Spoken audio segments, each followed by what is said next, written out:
João Boechat pergunta: por que a restauração do capitalismo na China tirou centenas de milhões da pobreza e fez a China ser um dos países com tecnologia mais avançada? Aí a gente tem que ver algumas questões, né? Primeiro, a questão dos centenas de milhões da pobreza, eu já vi esses dados, né, que existem, mas assim, a gente tem que tomar cuidado com uma coisa. Critérios burgueses de tirar da pobreza, por vezes, não são critérios muito concretos, né? Por que eu falo isso? Porque tem no livro lá eu não lembro se é do Dong Ping-han ou do Mobogal, que ele fazia entrevistas com camponeses chineses no interior da China, e todos eles falavam que preferiam viver na época do presidente Mao Tse-tung. E eles mesmos, né, o próprio Mobogal e o Dong Ping-han viveram na época do presidente Mao Tse-tung, e eles falam que a vida lá era melhor. Não do ponto de vista de avanço das forças produtivas, mas do ponto de vista do trabalho e do fim da exploração do homem pelo homem. Se a gente pega a China, por exemplo, atualmente, né, a juventude chinesa, aquele pessoal que vai dos 16 aos 24 anos, eles têm uma estatística de desemprego que é de 20%. 20% de desemprego, né? E veja, uma vez eu falei isso, uma pessoa veio argumentar que 16 anos a pessoa está na escola. Não, mas naquele caso lá eram pessoas que estavam efetivamente buscando emprego e não estavam empregadas, né? Então você tinha uma taxa altíssima de desemprego para a juventude chinesa. Você tem vários grupos de estudo chineses atualmente, que inclusive até sendo no New York Times esses tempos, com registros sobre, principalmente de redes sociais e tudo mais, de principalmente jovens falando, a gente não tem expectativa de vida nenhuma, sabe? A gente não tem perspectiva de ter um emprego legal, de fazer nada, porque a gente vai ter que trabalhar 14 horas por dia numa empresa e é isso, sabe? A carga horária de trabalho é muito alta. Tem até aquele vídeo lá do Felipe Durante, né? O Felipe Durante que fala lá, não, a carga horária de trabalho aqui vai até umas 12 horas por dia.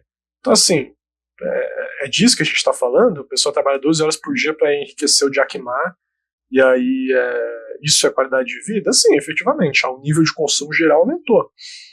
Mas a que preço, né? Isso aí houve de fato lá uma super exploração do trabalho que existe até hoje. Ainda que no passado fosse maior, atualmente as condições estão um pouco melhores, mas o fundamental continua existindo. Tem essas questões, né? Mas enfim, a questão da tecnologia e de se tirar centenas de milhões da pobreza, né? É próprio como o companheiro Jaguar ali, acho que ele falou, que é o problema do imperialismo, né? A China efetivamente tornou-se um país imperialista. E, evidentemente, quando você extrai mais valia de países pobres, de países semicoloniais, de países coloniais, você consegue ter um aumento da qualidade de vida da classe operária, né? Inclusive, esses próprios setores maiores da classe operária era o que o Engels chamava de aristocracia operária, né? Porque nos países imperialistas, particularmente, conforme há a extração de mais-valia do terceiro mundo, você tem a formação de uma casta que se chama de aristocracia operária, que são operários aliados do patronato, da burguesia, né, inclusive contra os países oprimidos, né, que são, não estou falando que, claro que existe aristocracia operária na China, estou falando que toda operariado chinês é aristocracia operária. Mas fundamentalmente esses são os motivos. A gente primeiro tem que ver o que é qualidade de vida, desse ponto de vista, assim, sai uma juventude que tem 20% de desemprego, um campesinato que está sob ampla exploração da propriedade privada, né? No caso lá é uma propriedade do Estado, mas de qualquer forma é uma exploração assalariada. E de operários que trabalham 12 horas por dia para ganhar um salário alto até, mas enfim, em condições basicamente sub-humanas de trabalho, que inclusive nas próprias empresas lá quando mostrei com amplas revoltas, né, por salários atrasados e coisas do tipo. Então assim, aí tem que ver, né? O nível de consumo aumentou de fato, mas tal qual qualquer país capitalista e imperialista, né? Se a gente for ver os países nórdicos mesmo, eles têm uma qualidade de vida tão boa quanto a da China e o próprio nível de trabalho é melhor, né? As condições de trabalho são melhores, né? Não é porque é um país capitalista que ele não consegue dessas condições temporariamente, se dá através da exploração dos países mais pobres, né? E ou da sua própria classe operária. Só continuando a pergunta do João Boechat, que eu acho que é importante responder, ele falou ali depois de uma parte, né? Não é meio intuitivo a restauração do capitalismo tem tido um impacto econômico tão positivo na vida dos trabalhadores chineses? Para além da própria questão de não ter tido esse impacto, como eu falei, né? Mas de qualquer forma, a questão é interessante ver, acho que os relatórios de Engels sobre a situação da classe operária na Inglaterra, né? Porque ele fala justamente assim que você estava tendo um aumento da condições de vida dos trabalhadores, né? Você estava tendo um aumento do ponto de vista aí da classe operária, isso estava gerando a própria aristocracia operária, né? Então o keynesianismo como um todo produz isso, né? Então acho que fundamentalmente essa é a questão. Vinícius Rosa pergunta: sendo assim, podemos dizer que a Coreia Popular é a experiência socialista mais avançada hoje? A burguesia é completamente suprimida e não parece ter nenhum tipo de relação capitalista de produção. Não, companheiro. Não. Recomendo ao companheiro o meu vídeo sobre Coreia do Norte, né, que eu tratei sobre. Deixa eu pegar ele aqui para já mandar aí nos comentários pro companheiro. Mas que foi um vídeo que eu trouxe, né? E não, né, por dois problemas. Primeiro, a Coreia do Norte nega que exista burguesia. De fato, eles negam. Mas não significa que ela não existe. Eles negam desde os anos 60, mas os dados econômicos são segredos de Estado. Então, que a gente vê uma ampla bibliografia que mostram que, e até de legislações norte-coreanas que mostram, né? Deixa eu mandar aqui, ó, tá aí o vídeo da Coreia do Norte, que mostram que a Coreia do Norte ela desenvolveu uma ampla pequena burguesia comercial no país, né? E que, de acordo com alguns especialistas, representa cerca de 40% a 50% do PIB norte-coreano, né? Esse setor da pequena burguesia privada em todo o país, né?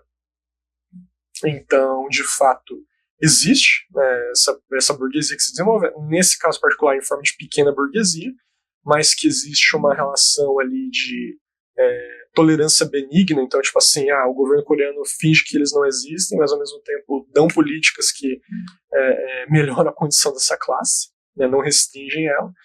Ao mesmo tempo, né, nas próprias empresas estatais, eu coletei vários relatórios e artigos de imprensa da Coreia do Norte, do Comitê Central deles lá, e de livros mesmo de Kim Il-sung sobre a propriedade no país, e fica claro que a própria propriedade estatal lá atualmente não é regida por relações de produção socialistas. Né?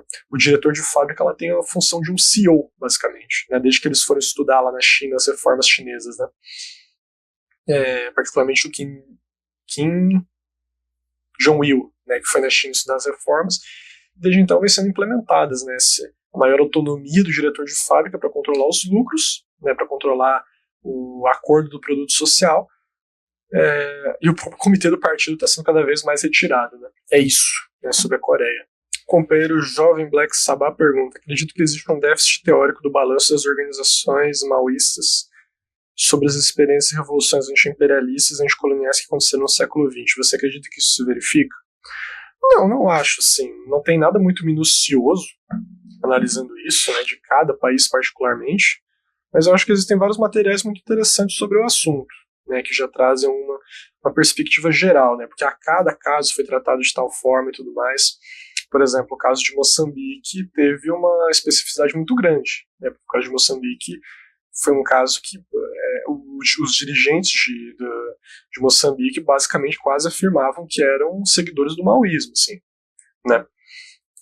Então, já outros casos teve desde cedo uma submissão muito grande ao social-imperialismo soviético ou ao próprio imperialismo norte-americano, né, o imperialismo yankee. Então, assim, tem várias especificidades, né, mas no geral, um texto que eu recomendo muito aos companheiros é este daqui. Aqui, esse texto aqui do jornal Nova Democracia, né, O Tráfico é Possível com o Socialismo, que já trazem um balanço geral sobre essas questões, fala de várias experiências aqui sobre o ponto de vista geral e tudo mais. Mas é isso, assim, é um texto que eu recomendo aos companheiros porque eu gosto bastante dele. Certo? Não é muito minucioso, mas tem uma síntese muito importante sobre a questão. Vou mandar aqui no chat também. Eu gostaria de perguntar o que é chamado Bloco das Quatro Classes. Olha, o Bloco das Quatro Classes, se eu entendo bem, é o que se chamava o conjunto de classes revolucionárias que existiam na China durante a Revolução, né? Que era o proletariado e o campesinato, a pequena burguesia e a média burguesia, né? Então, que na época se chamava de burguesia nacional, mas na verdade era a média burguesia. Então, quando se fala, né,